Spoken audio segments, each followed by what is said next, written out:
That was fun. One of the dangers of giving away the screen sharing ability. All right, we're all good now. Sorry, Roger. No, not a problem. So, guys, I think we should buckle our seatbelts because the next 2 hours is going to go fast. But don't leave at 9 o'clock because we'll have the chance to catch up not only with the creative guides or what we're doing outside of these presentations, but also we're interested in finding out what you're doing as well. So it's your opportunity if you have that courage to jump on, if you want to share a screen, if you want to do a show and tell, or just talk about what your thoughts are and what your projects are. And so hang tight, and I'll see you probably in an hour. Thanks, Jim. Thanks, Joe. Thank you.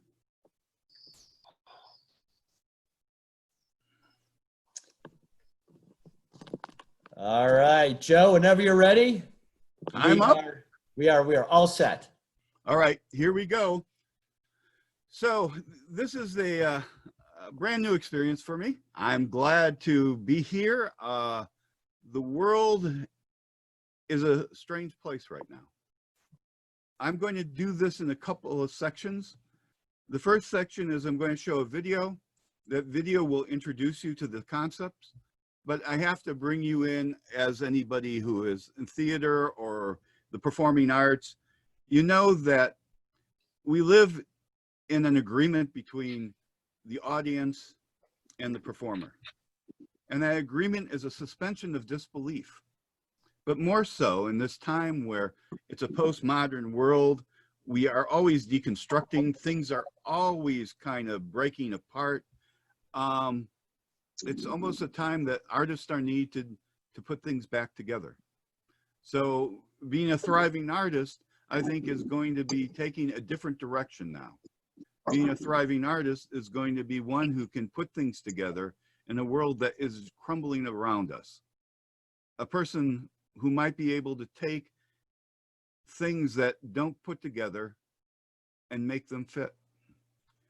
What we're going to do tonight is something that is a passion of mine, and that is putting things together, but also going into some place that most people don't venture into.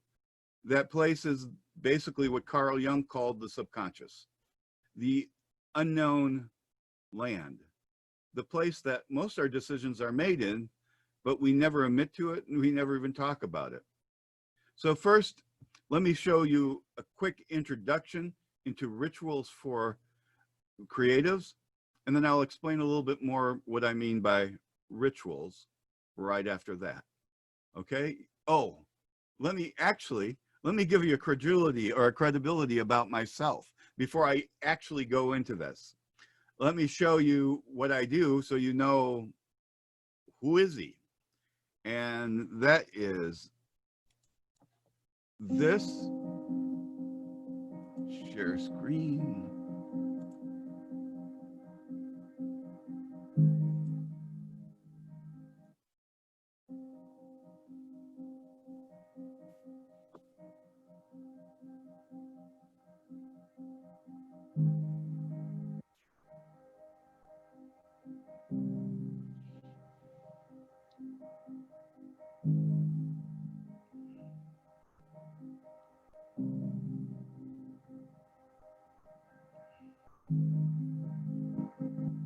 This is all work that I have done,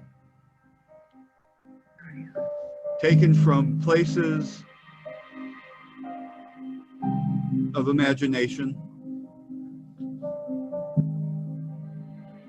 seeing the thing behind you,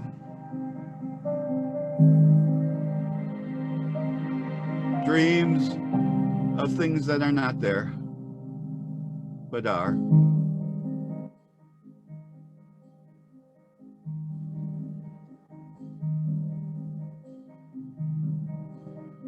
We live in many worlds. Things that move across the sky in our imagination.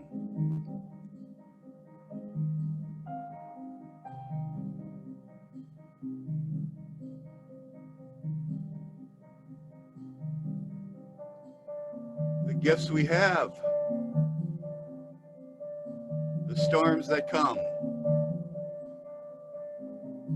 the world we left behind, and what I think of Audie. Little stories we develop, fears we have, and inspiration from places unknown. Things that rise to the light, trying to get to the source, trying to open up and touch the things that are untouchable, our inner thoughts.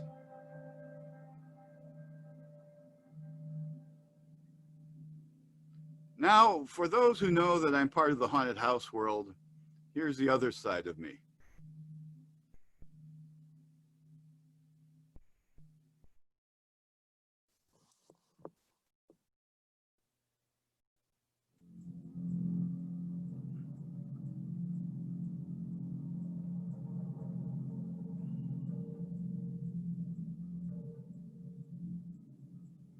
Shows I've done,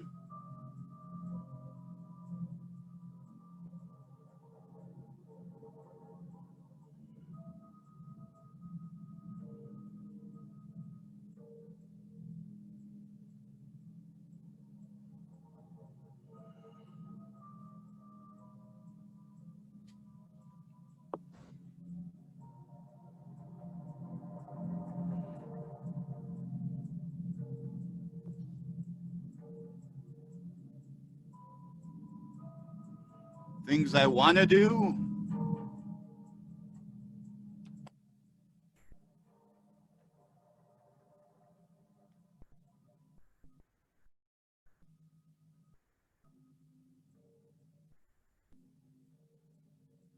visions of things to come.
Stop the share. All right, we're back.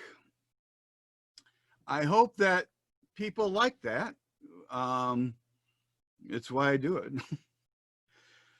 So let's get back to where we were beforehand, just so that you know, I wanted to, kind of almost give a resume. And I've been lucky enough to live a very creative life. I've created some very big projects. I've created some very wonderful little things. I've failed immensely, and I've succeeded brightly sometimes. But mostly it's about the ability to make something. And that doing is probably what defines my life. More so than anything else, it is like a way to get up every morning and know that the day is going to be filled. I mean, filled intensely. So how does one get into the creative place? Well, let's first talk about what it might be or what it might not be. Right now, we are in a world that, basically the scientific method has completely taken over. Engineers are recreating the world that we know. One of the most unusual things is that we used to have almost 36 to 39 days devoted to rituals. religious ceremonies, things like, little gatherings that would celebrate everything from a passing of a wonderful person in a person's life to religious spectacles to all. But what happened was that banks, work life has dropped it down to 4. And they're even trying to get rid of other things like Easter and Christmas, which is crazy because the rituals, they kind of pull together something that holds us as a community together. It creates a thing that happens that we then all take a pause, like a rite of spring. You go out, you look around, you see the flowers, you smell the air, you say, oh my God, it's rebirth. We are there now. We know what we are. We are here with everyone, and we are celebrating it together. We don't have that celebration any longer. There was a celebration in Rome called the Satyrion. It was 3 days right around Christmas. And that Christmas, the Roman, and this is middle of the Roman Empire at its height, they would basically reverse roles. Masters would basically pay attention and do what the slaves say. Wives would make the first move on the men. Sometimes there was even, things like, people having sex out of marriage, all in that little world. And it was a ritual that perhaps left and took all the compressed anxieties of slavehood, of the very, very oppressive caste system there, and turned it on its head for 3 days. That ritual basically gave relief to a civilization that was always under compressed.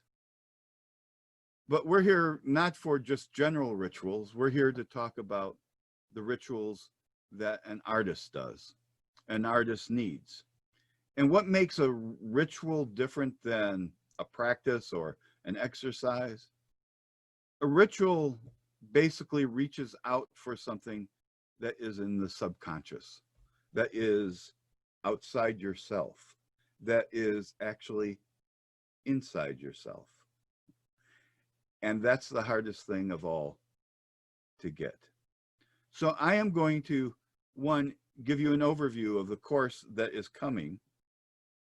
I'm going to give you 3 things that are rituals that you can do on a general practice. But first, let's start with the ideas of what the rituals for creatives are all about. Rituals, and I have to share again.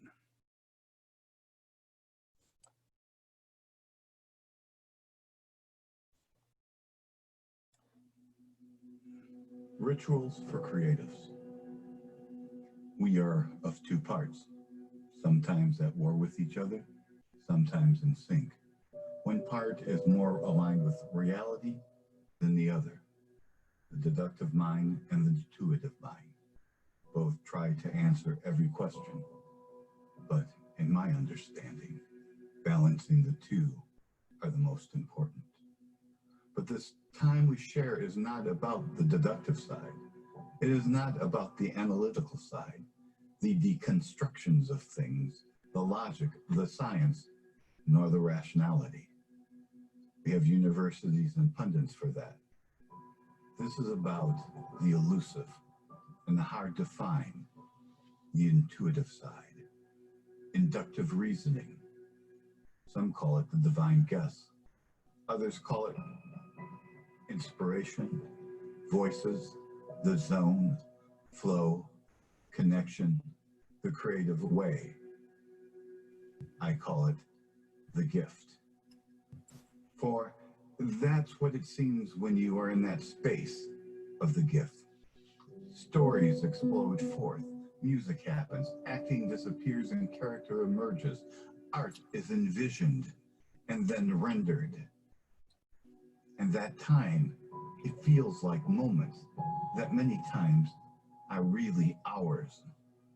So this program is about getting to that space known as the gift. The 7 prime rituals of creative people: to breathe, meditate, observe, be present, visualize, empathize, verify, and most importantly, to play. Then when that is done, to create. However you create, in your medium, your mode, to make anew from what is old. Hold, then gather, implant an idea, a desire, an obstacle, to breathe, to meditate on it, to observe it, to be present, to visualize, to revisualize, to empathize, to verify, and then to play, then to create. However you create, in your medium, your mode, to make anew from what is old.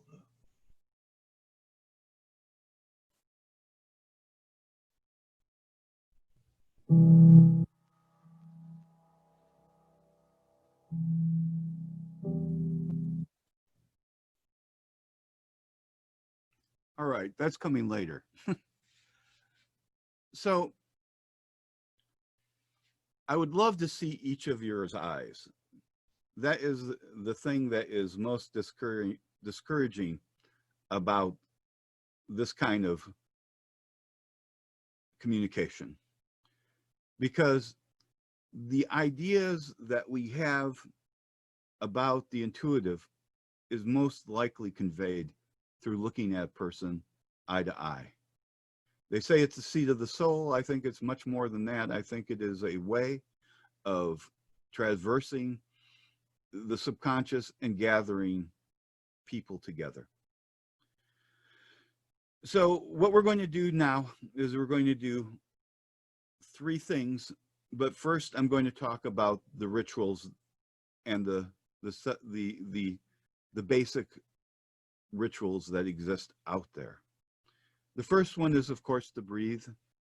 And that is probably the simplest one that we all do, but it has a direct function that is beyond that most people think about.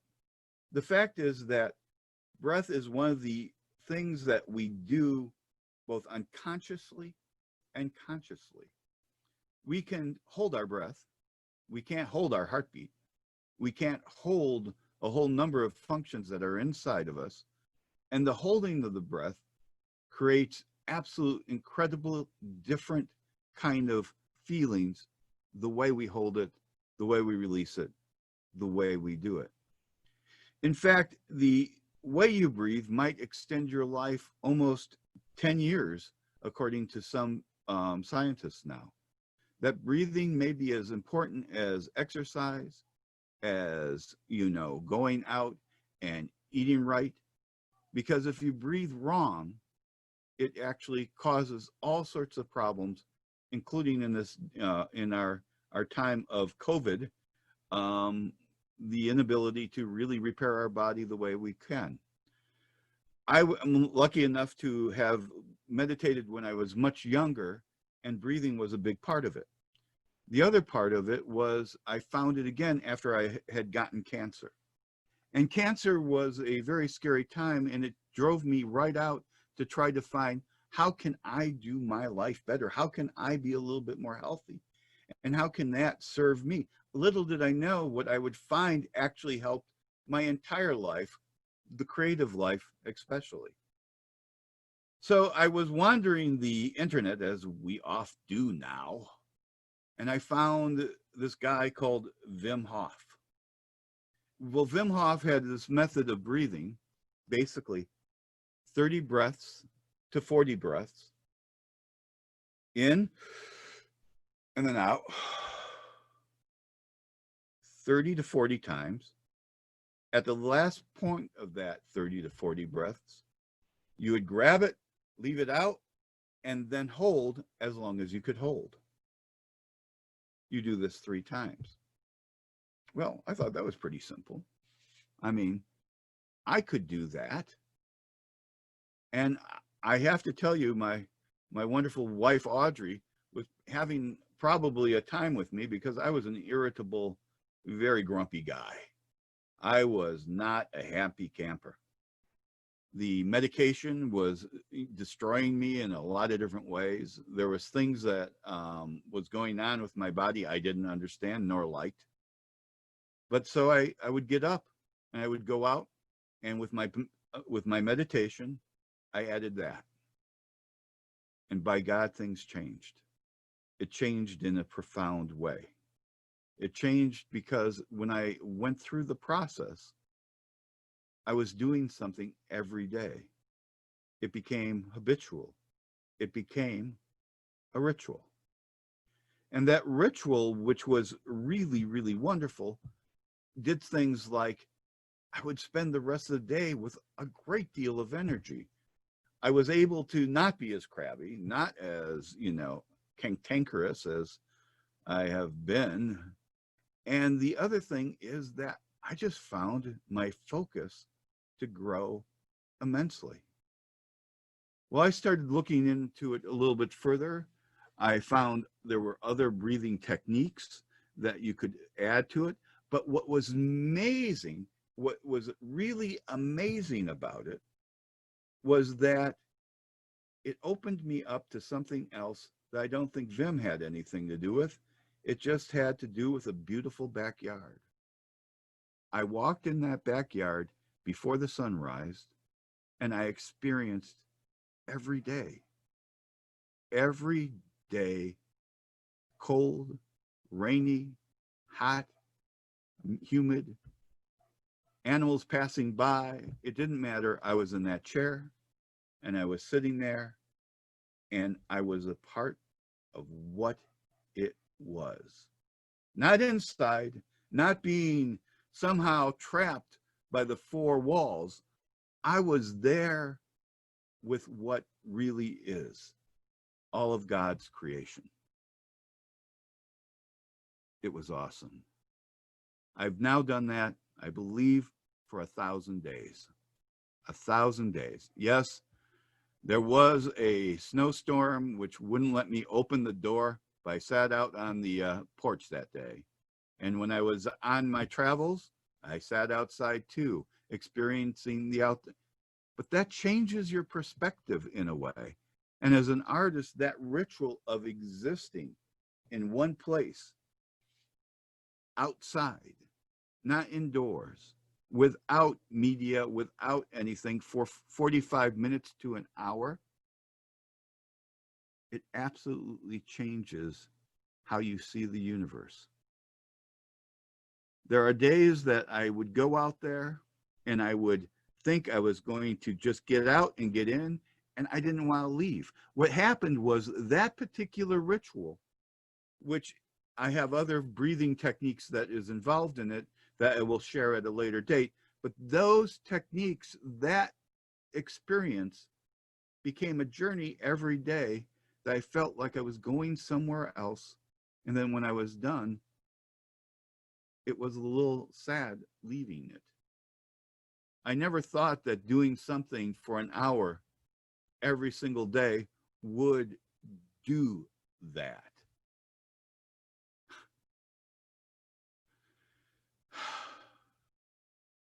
So that is the first ritual. I suggest going to see Wim Hof. He has cold therapy in there. I do it. You don't need to. The other side of it is that this part I'm talking about, nature, is transcendental meditation. It is an important piece. You can research that. There are everybody from Thoreau all the way to here. It is absolutely amazing. I was asked a question, can I demonstrate my breathing technique? Well, you asked for it. Here it is. Now I have 3 sections, and this is the full thing I do. I will skip between it, otherwise we're going to be here for 45 minutes. I don't think that watching me breathe for 45 minutes is not a pretty sight. But here is the technique I do. First thing I do is I go outside, I greet the universe. I find the chair, I sit down, I lay my feet flat, I put my hands to the side, I roll my neck. I learned this from meditation from my father, who taught me to meditate when I was 10 years old. I lost it for a while, and I just felt it go away, all the stress. On days that I am really stressed, I will tighten all my muscles, everything at once, and then pull in a breath, release. Then I'm not into the Wim Hof method now. This is a time where you sit and just be. Look around. Feel the world you're in. And then let things talk to you. At first, you're going to be doing things like, well, what should I think about? Oh, I shouldn't think. Oh, if I'm thinking, that means I'm not meditating. Wait, I'm thinking now. I got to stop thinking. If I don't stop thinking, how can I meditate? If I'm not thinking, well, that particular problem is actually going to be helped by the Wim Hof, believe it or not. It is the Wim Hof that actually leads you to the next section, because I had the same problem when I was young. I found that Wim Hof in the count took my mind to another place. So now this part of it, the transcendental, is growing in my life. I'm doing more and more of it because it is giving me more and more. The Wim Hof was my sort of gateway meditation drug. Wim Hof, this is what I do. I'm past the transcendental side. I now go into the method. Basically, breathe in through my nose, release. 1. Breathe in through your nose, release. 2. Breathe in through your nose, breathe out through your mouth. 4. Do this 30 times or 40. I do 40. Then at your 40th, release. Now let it go. Let everything go. Everything. All worries, all problems, let it go. And sit. Enjoy it.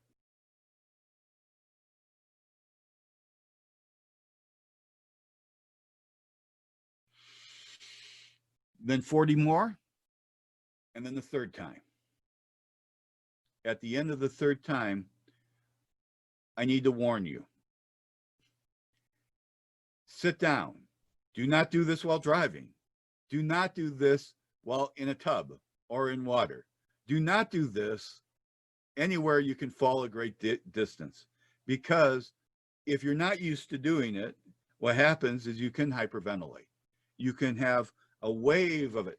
The other thing is there is an ecstasy component to it. When you get to that last group, you just feel like you can do anything, and you'll want to bolt from the chair. And that's not always a good idea, because standing up is not going to really suit you well. You have to relax into it.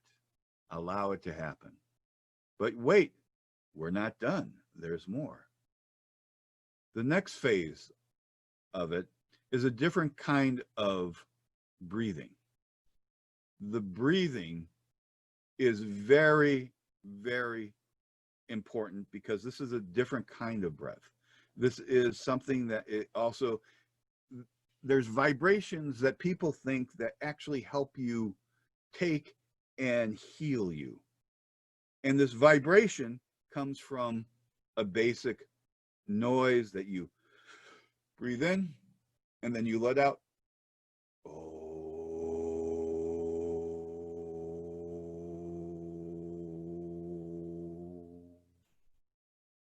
I count to 4.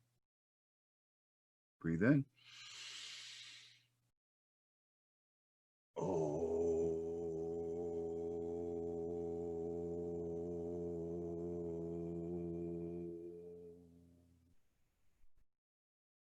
Count to 4. Breathe in. When you're up here and you've taken the breath, you count to 4 again, release. Oh.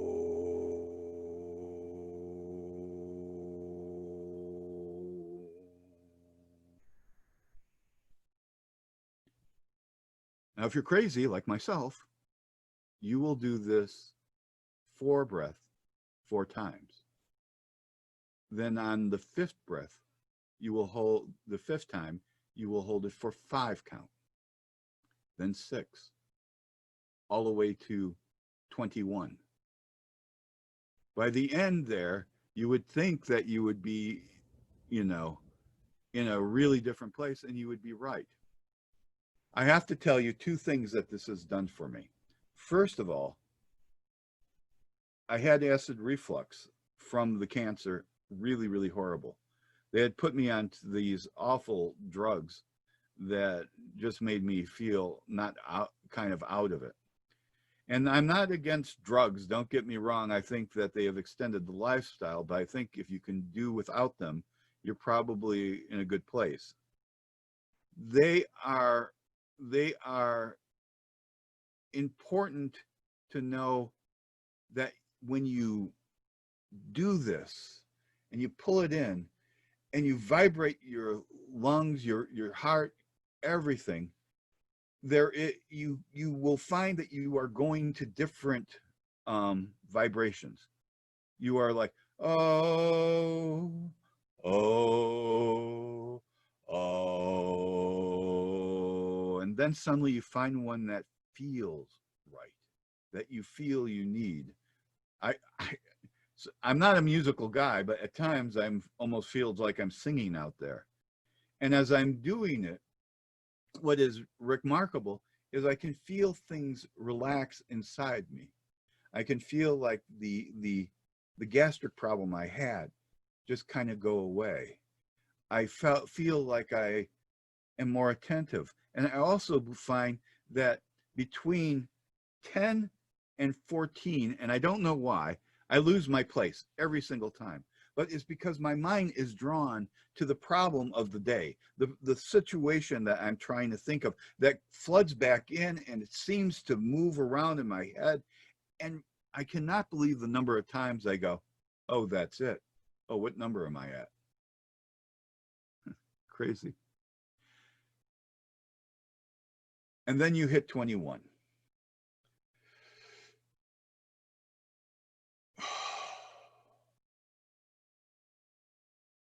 Now, I am a theater human being.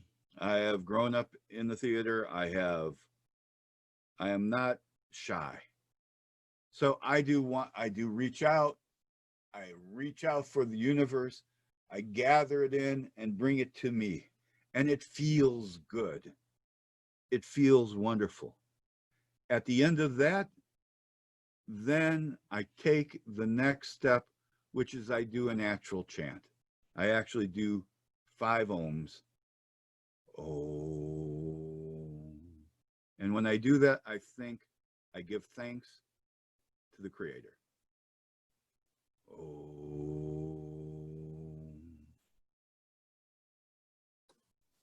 Oh.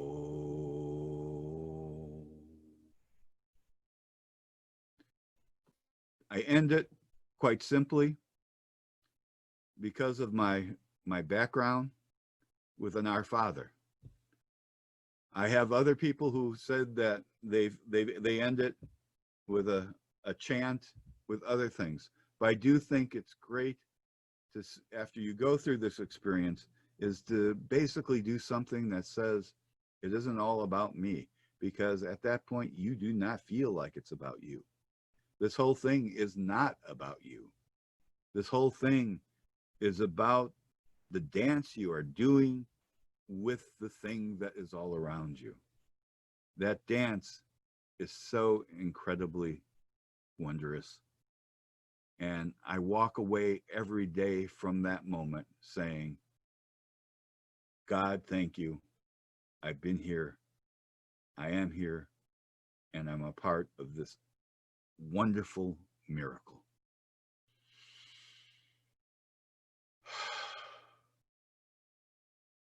I hope this wasn't feeling too pretentious. I am honestly reporting from what this ritual has given me and what it has done for me.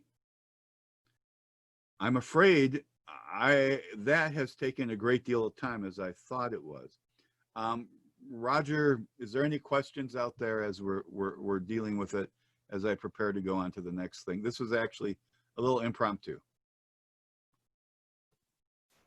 I tell you what, I'm loving the Om. I'm sitting here breathing with you and also feeling the power of that vibration. So that's great. We have a whole lot of comments. We have Deb saying the nurses are applauding. We've got everybody saying the vagus nerve is kicking in. It's very spiritual. Jim Stormack says he's got goosebumps. It feels very beautiful. I can't wait to do it again because I'd love to hear ohms with everybody. But I'm waiting for you to go to the next one because it's exciting. Anybody have any questions before we move on to the next one? You don't need to. I have all the. This is good. Good. Let's go on then. I'm excited. The chat is alive. All right. I can't see that, so you're going to have to give it to me. Perfect. Perfect. We are all smiling. We have thank yous.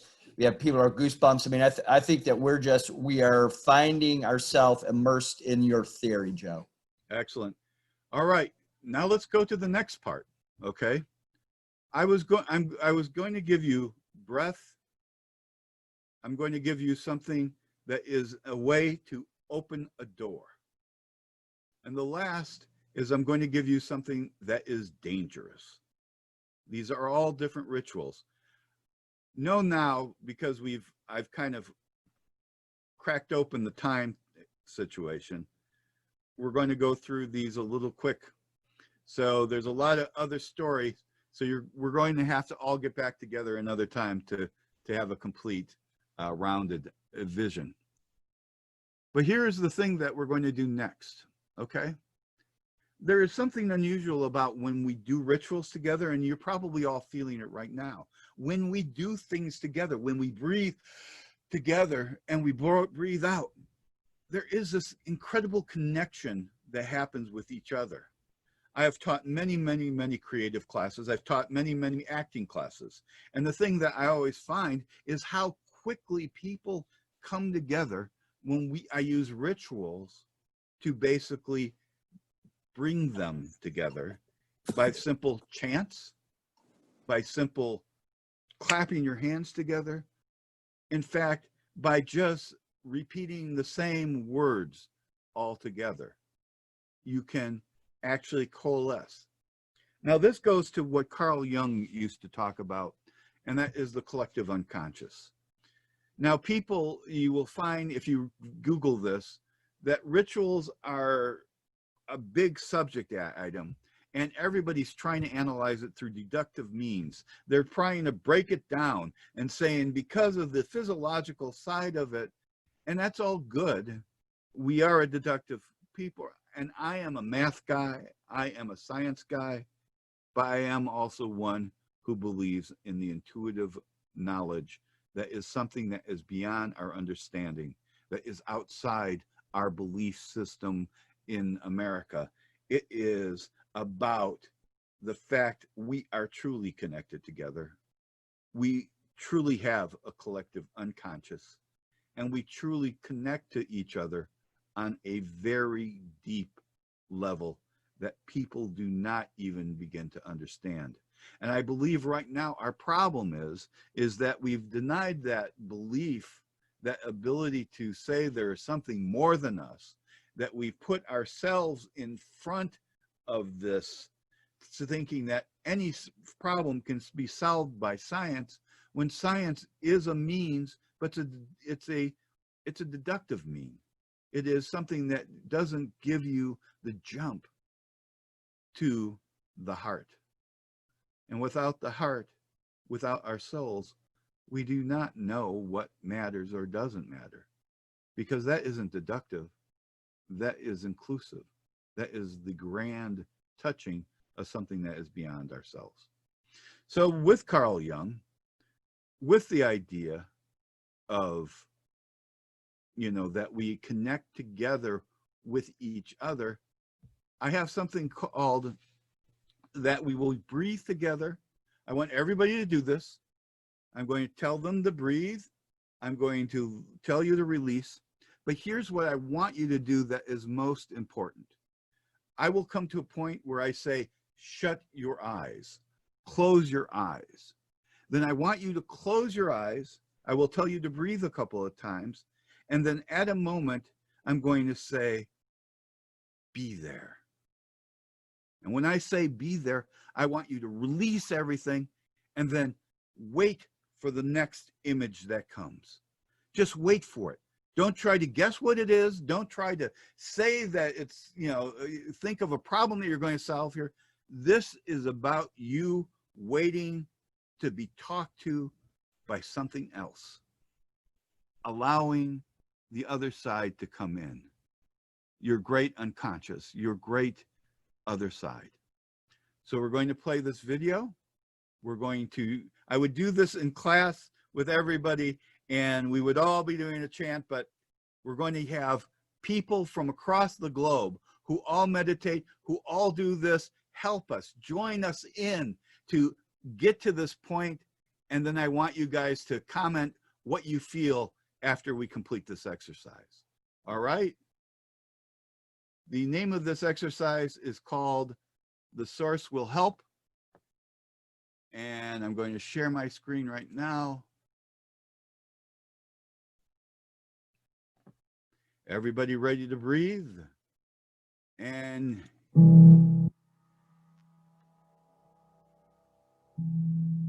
breathe.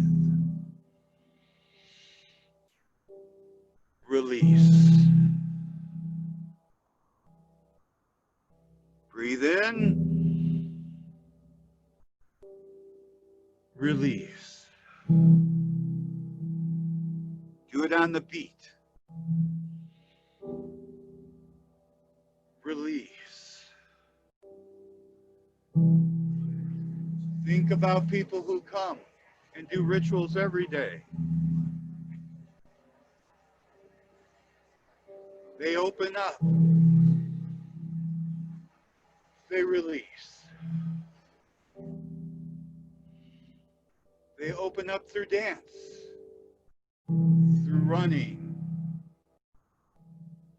Each has a ritual. Open up to the universe, to scent, to worship, to breathe,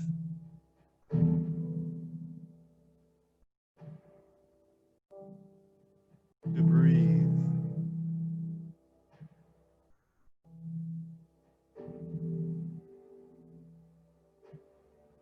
to pray,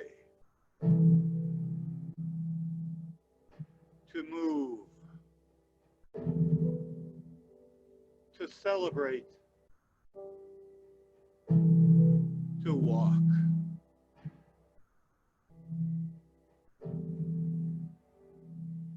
to journey, to be, to start again. Now for it. Breathe. Breathe. Breathe. Breathe.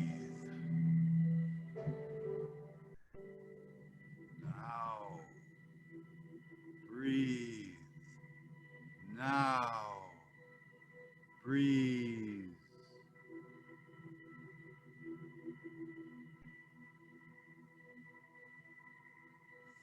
Be there.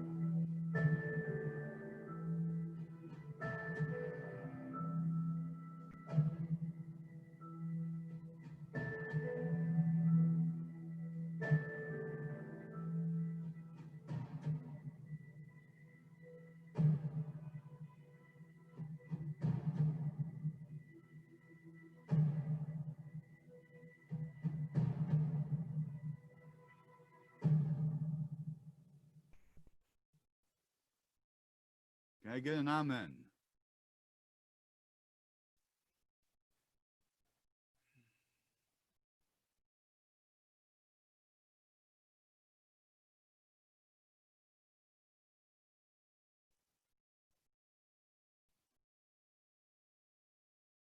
Did the video go over, I hope? I'll tell you what, Joe, I had my eyes closed when I was breathing.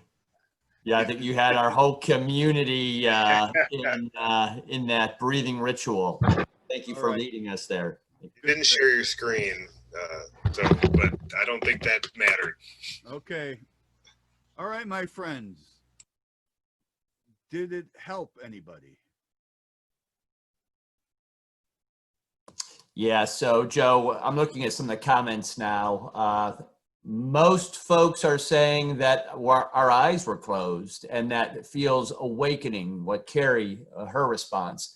I see a whole bunch of amens because I think that would be, it's my experience is that this feels like a community, a communal experience that you're doing from Chicago. And we Well, thank you for that. I have a video that goes on with this, but you know what? This is better. My God, you guys you did something for me. I felt it too. You know, somehow when we're all together, the distance matters not. You know, it's really incredible.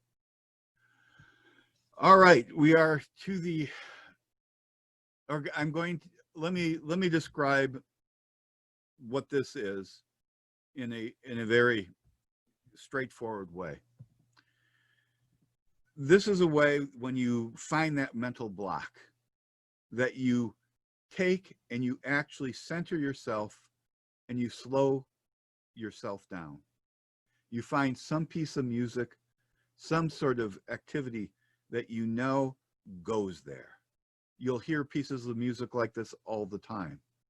But one of the most important thing is that we are so broken into pieces that gathering together, even though it's among us across the internet, that when we're together and we do it together, it pulls us together in some way that I think is that connective tissue that is the soul of the collective unconscious. And as you felt, that is what propels us. That is what brings us together. But that is also what opens up the creative floodgates, because I think the creative floodgates is really about helping each other. And that's, you know, maybe Pollyannish of me, but that's what I feel. All right. The last one with 10 minutes to go is the dangerous one. Now, for creatives, you have, there's a whole nother 20-minute thing that I am leaving out, which is too bad, but you'll come back. The thing is, I promised there would be a dangerous bit here. And this is the danger part. This ritual, do not take on easily. Do not take on unless you are ready. Do not take it on if you are weak of heart. This is the one that I think can do damage to you, but it does the other thing too. It opens you up. Now it's going to sound just completely silly, but until you try it, you really don't know what it is like. So everybody knows the mirror exercise. The mirror exercise is a theater exercise that two people stand next to each other and they follow how you move. You may have seen it on programs. And what the actor does is he tries to do exactly what the other character is doing. You try to second guess who he is. You try to become him before he makes the move.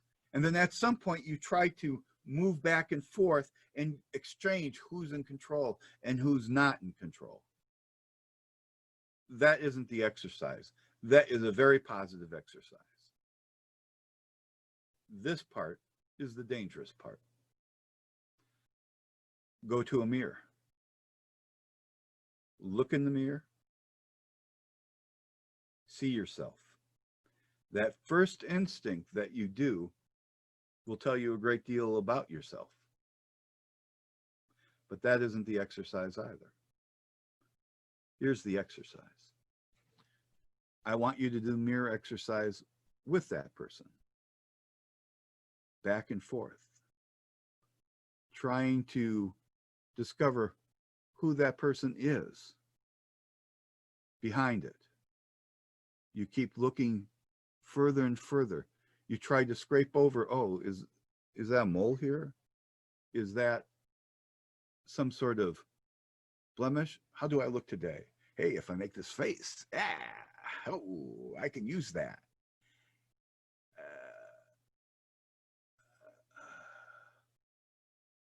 But eventually that fades away. Eventually you see. Eventually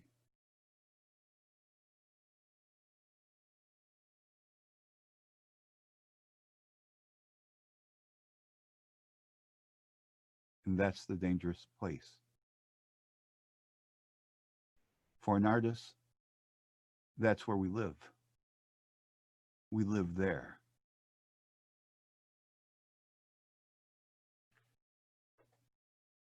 Well, that concludes this for now. And that was actually a 20-minute bit, but I couldn't go all the way through it. No worries. I hope you enjoyed it. I hope you got something out of it. My last 5 minutes, I want to express appreciation for Roger and Jim. They were really wonderful in allowing this time.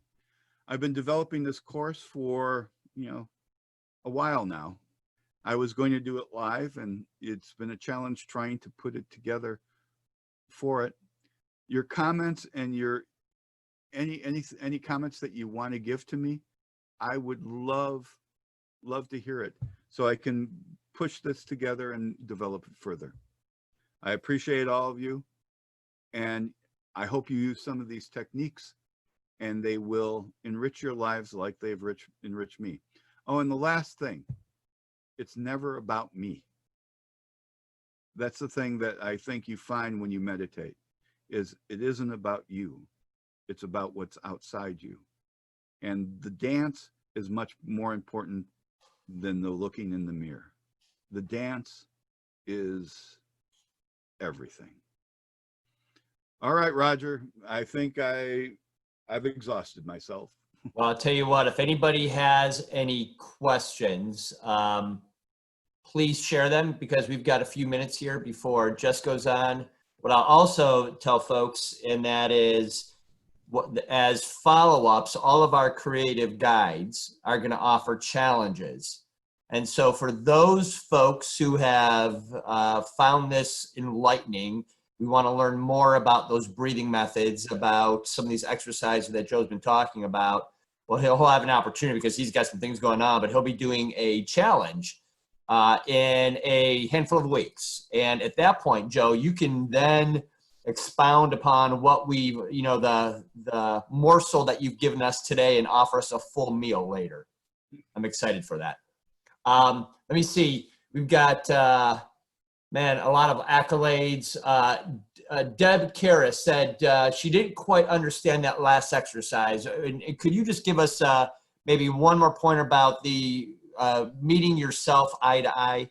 The thing of it is, it's a very, Jungian kind of concept. It's about looking through and actually seeing yourself, without a therapist, and by the way, I think the problem with today is that we've left therapy go. There's a lot of therapists out there that are just prescribing drugs rather than absolutely using all the knowledge that we've learned in therapy.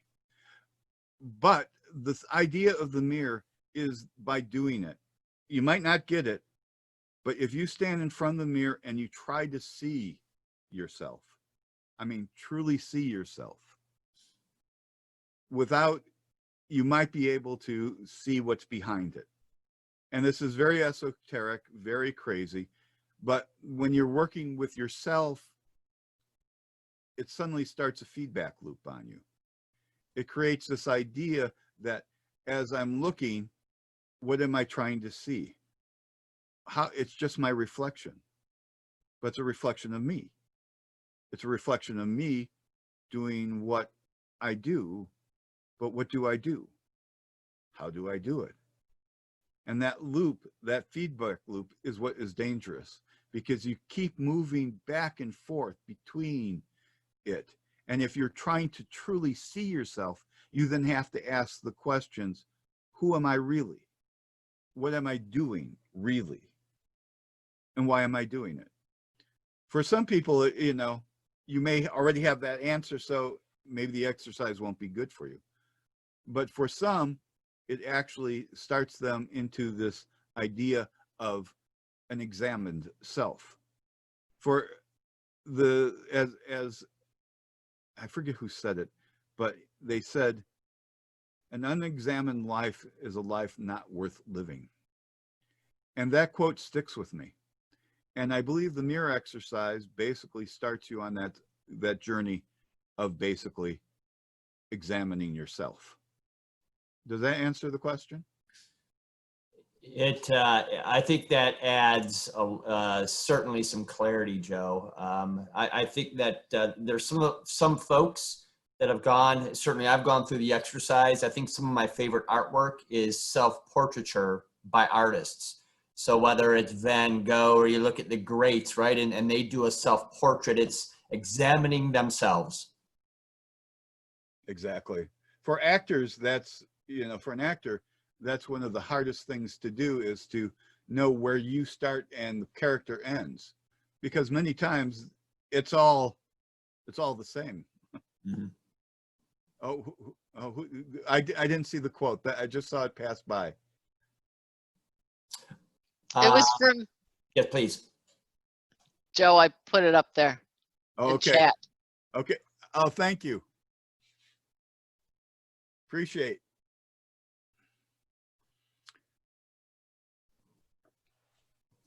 Well, I've run over time. I'm sorry, Jessica. Well, Joe, we are so thankful that you've taken us on this journey. It is something unique. It's something that is new to me, and I would imagine that it's new to everybody else. I'm excited to hear about your challenge because I'm going to jump in that.